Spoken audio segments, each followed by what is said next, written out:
Senador, muchísimas gracias por su disponibilidad para esta breve entrevista. Quisiéramos conocer cuál es la razón de su presencia acá en Washington. Un gusto, Alfredo. Hemos venido, por un lado, para participar en la celebración del carnaval que organiza la Asociación de Agrobol del Oriente Boliviano, a quien hemos traído unas declaraciones de homenaje por estos 10 años en los cuales no solo promueve la fraternidad, la solidaridad entre los residentes bolivianos y del Oriente Boliviano en esta región, sino también que recaudan fondos para ayudar a los niños, a las operaciones, y eso lo hemos venido a reconocer como senadores.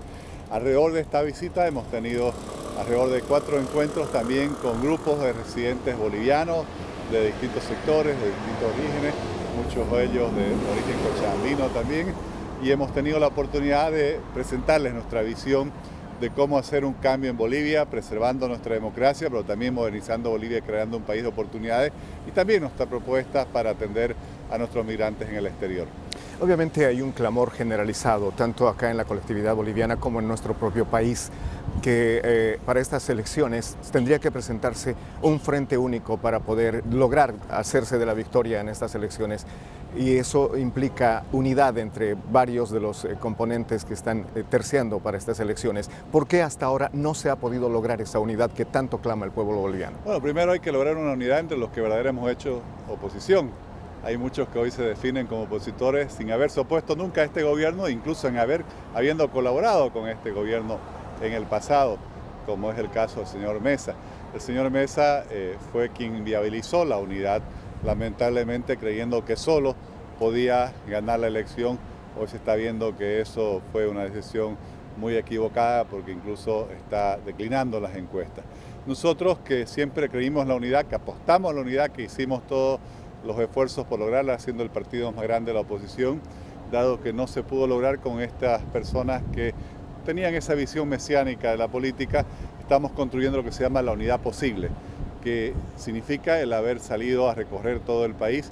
Hemos suscrito ya 47 alianzas con organizaciones, plataformas ciudadanas, niveles departamentales reconocidos por el Tribunal Electoral, que nos fortalecen y nos ayudan para representar la pluralidad y la diversidad del país, pero sobre todo para representar la unidad de quienes trabajamos por el no, de quienes defendemos el 21F, de quienes defendemos la democracia, de quienes denunciamos la corrupción, de quienes luchamos contra las violaciones a los derechos humanos.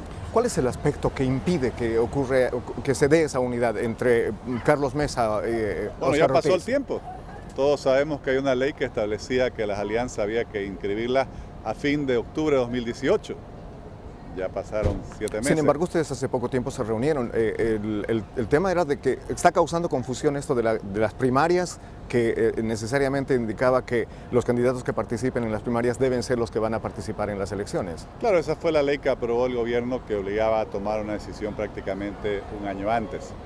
Por eso es que nosotros entre agosto, septiembre y octubre de 2018 hicimos todos los esfuerzos, todas las reuniones para poder lograr lo que llamábamos una concertación democrática.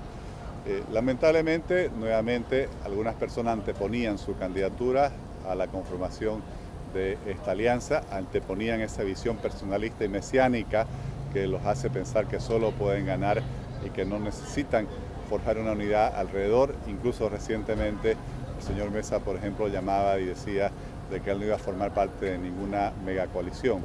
Por eso, a pesar nuestro, lamentablemente no se logró en el momento indicado, en el momento legal que correspondía esa unidad, y por eso hemos tenido que desarrollar esta candidatura que implica una nueva generación que sale a buscar gobernar el país, a representar ese cambio, esa renovación que tanto pide el pueblo boliviano, pero también tenemos la credibilidad, la confiabilidad de quienes con las manos limpias siempre hemos enfrentado a este gobierno durante estos 13 años y tenemos una trayectoria en la defensa de la democracia, pero también nadie como nosotros ha denunciado la corrupción de este gobierno y hemos enfrentado a los abusos de esto que ya parece un régimen autoritario, porque obviamente tenemos esa convicción democrática. Según analistas, según expertos, se dice que si no hay una unidad única que haga frente a Evo Morales, las posibilidades de poder hacerse de la victoria son muy limitadas. Lo que importa no es tanto lo que opinen los expertos, sino lo que decía el pueblo boliviano con su voto.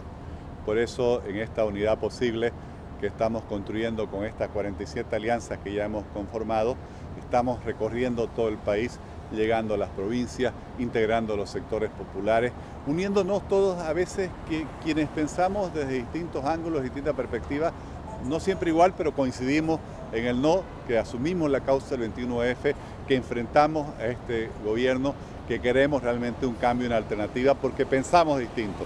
Frente al autoritarismo proponemos una democracia plena, frente al centralismo proponemos federalizar las autonomías, frente a un gobierno que apuesta a una economía cada vez más cerrada, más aislada, más estatista. Apostamos al emprendedorismo, al desarrollo productivo, a la apertura a las exportaciones, a la modernización del país para generar unas condiciones de igualdad de oportunidades. Hablemos de Óscar Ortiz, presidente. ¿Ha considerado usted enjuiciar al expresidente Evo Morales por haber violado la Constitución?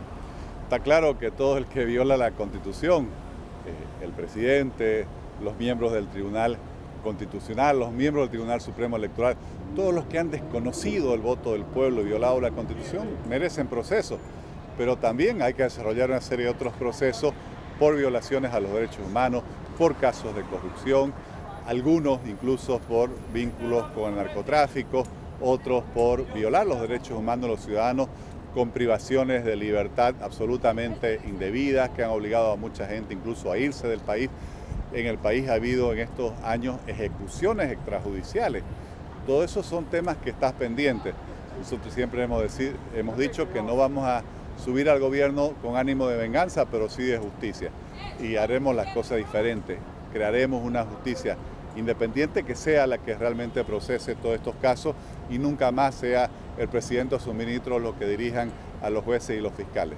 Siempre dentro de ese mismo contexto, Naciones Unidas sacó un informe que indica que el 90% de la producción de coca en el Chapare se va al narcotráfico. ¿Qué piensa hacer Óscar Ortiz como presidente al respecto? Bueno, yo me opuse a la Ley General de la Coca, incluso impugné ante el Tribunal Constitucional la Ley General de la Coca, porque legalizaba hectáreas, superficies, que sabemos que tienen coca excedentaria, coca que termina en el mercado ilegal, que es una forma en el fondo de no decir la verdad, coca que termina en droga. Está claro que hay que revisar y dejar como legal exclusivamente las hectáreas de coca destinadas al consumo legal, al consumo cultural, al acullico, al uso tradicional, que es lo que Bolivia incluso ha comprometido en sus acuerdos internacionales ante la Convención de Viena, que justamente tiene esos usos, la coca reconocida, el uso cultural, el uso medicinal, el uso ritual. Se habla de coca industrializada, bueno, hasta ahora no se ha desarrollado esa industrialización, pero en el país hay muchos problemas. Por ejemplo, en las últimas semanas y meses se ha visto cómo el narcotráfico ha infiltrado a nuestra Policía Nacional, ha infiltrado a los niveles más altos de nuestra justicia y lamentablemente esto es algo que ya se ha comprobado como una realidad y que constituye una amenaza para nuestra seguridad, la seguridad de nuestra familia, la seguridad del propio Estado. Por otro lado, se ha visto como el país, por ejemplo, a pesar de haber hecho una inversión importante en radares, no los pone en funcionamiento y eso facilita que haya este flujo constante de avionetas llevando drogas de Bolivia hacia las naciones vecinas. Y lo que nos llama más la atención es que nunca se capturan estas avionetas en Bolivia de donde parten y las únicas que se descubren son aquellas que los países vecinos están capturando. El Chapare es el bastión del MAS. ¿Cuál es el plan suyo para ir a hacer campaña en ese territorio? Bueno, en el Chapare no todos los que viven son masistas. La prueba de la inseguridad del MAS sobre la gente del Chapare es que nos quiere prohibir entrar, nos amenazan, tratan de amedrentar para que no entremos. Yo digo, si estuvieran tan seguros del apoyo de todos los chapareños al MAS, no se preocuparían en que vamos a hacer campaña. Nosotros tenemos ahí compañeros de nuestro partido, miembros de nuestra alianza, y obviamente los vamos a visitar para exponerles nuestra propuesta de gobierno, porque todos los bolivianos tenemos derecho a circular por todo el territorio nacional. ¿Óscar Ortiz permitirá el retorno de Gonzalo Sánchez de Lozada, de Manfred Royes Villa?